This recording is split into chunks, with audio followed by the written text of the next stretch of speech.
South Africa, it's a very unique country. I think you could describe it as a country that was both blessed and cursed. Blessed in its beauty, in its resources, cursed by its history and the way people behaved in South Africa. Never, never, and never again shall it be that this beautiful land will again experience the oppression of one by another. The Constitution, which has often been described as the sort of birth certificate of the nation, acknowledges the injustices of the past and then commits South Africa to create a society based on social justice, a society in which the fundamental rights of all can be respected. Well, the European Union really came in a big way in South Africa with the anti-apartheid struggle.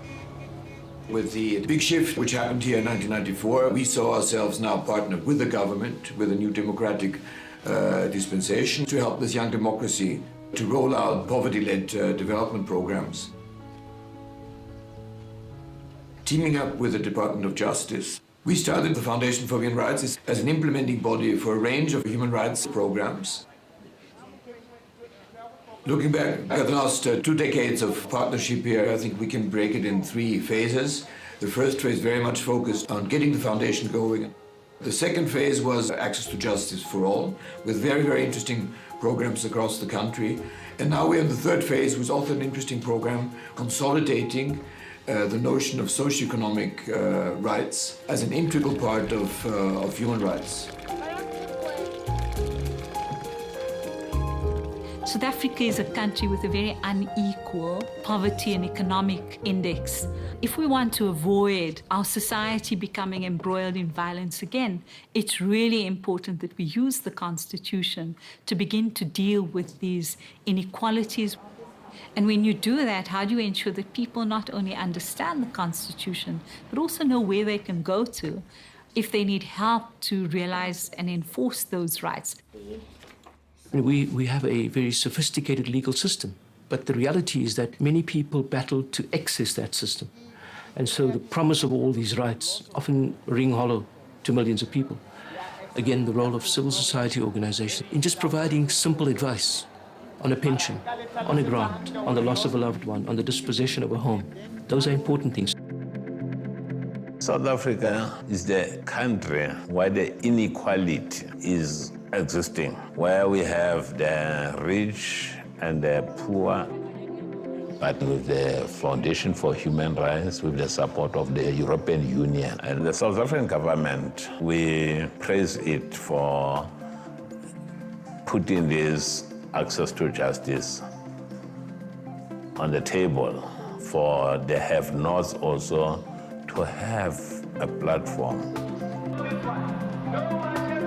We also supported a number of organizations who work on legal advocacy, right up to the point when they take cases to court.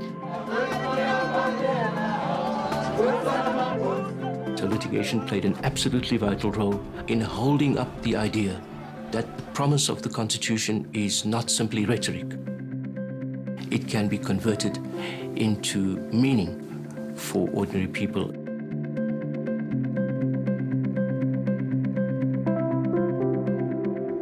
The focus of the European Union and the Foundation for Human Rights is really how to ensure that the rights of the most vulnerable and marginalized are realized and protected.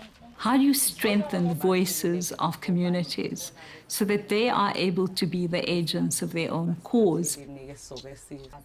The target group of the foundation has ranged from well-established NGOs who do intensive research and policy reform to organizations who function on the ground. The way community-based organizations and non-governmental organizations have emerged in South Africa, the bigger institutions get all the money. So for a donor like the EU to come and say, we will participate in a project that is doing capacity development with community members has been invaluable.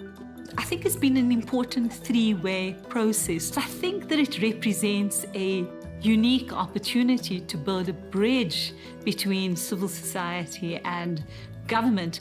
Because through the partnership, you then enjoy the kind of access to government in terms of crafting joint programs and the ability to pool resources of the EU as well as the resources of government. It's a good occasion to look back. Overall, we have reached out and supported directly, indirectly, about 700 civil society organizations. About 18 million South Africans reached in some way. So a third of the population would have had a benefit from strengthened human rights awareness in the country. I don't think there's any activity here in the country which not at some stage throughout the last 20 years would have had exposure, support, and encouragement from European Union. You need a robust civil society to ensure that you have the democracy being safeguarded, to hold flame to the feet of those in power.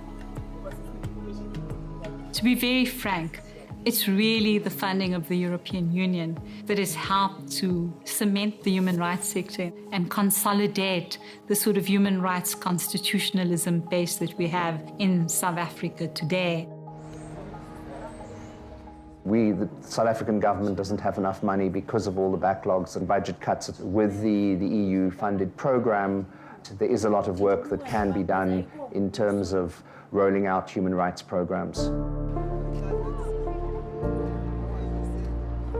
We see in advocacy, we see in litigation, we see in law reform, in a host of activities, the strong and valuable contributions that civil society makes. We're in a very critical period. The European Union's walked the road with the South Africans, I would say, more steadfastly than most donors. And I would certainly hope that they would be able to stay the cause. From our side as European Union, we count also on the government to continue to give the foundation and civil society organizations more broadly the space they deserve to thrive. But also I think a call to many of the South Africans also not to give up also on putting their own contribution, be it in person or in kind, to many of the wonderful civil society groups here in South Africa.